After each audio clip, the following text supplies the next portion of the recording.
রাতটা ছিল ভীষণ অন্ধকার আর বৃষ্টির। আমি ছিলাম একাকী, ঠিক ওই অন্ধকারের এক সামান্য ছায়ার মতো। ক্ষুধার্ত পৃথিবীতে হঠাৎ এক টুকরো খাবার খুঁজে পেলাম, কিন্তু আমি একাই ক্ষুধার্ত ছিলাম না। আমার সামনে তখন ছোট্ট একটি সিদ্ধান্ত। আমি সিদ্ধান্ত নিলাম নিজের খাবারটা তাকে দেওয়ার।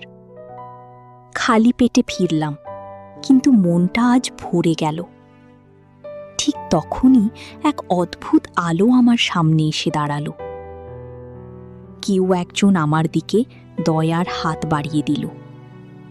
ঘরের উষ্ণতায় এক লহমায় সব কষ্ট দূর হয়ে গেল। আমার সামান্য ওই একটি সিদ্ধান্ত আজ আমার পুরো পৃথিবীটা বদলে দিয়েছে। আপনি যদি কারো প্রতি দয়া করেন, তাহলে আল্লাহ আপনার প্রতি দয়া করবেন।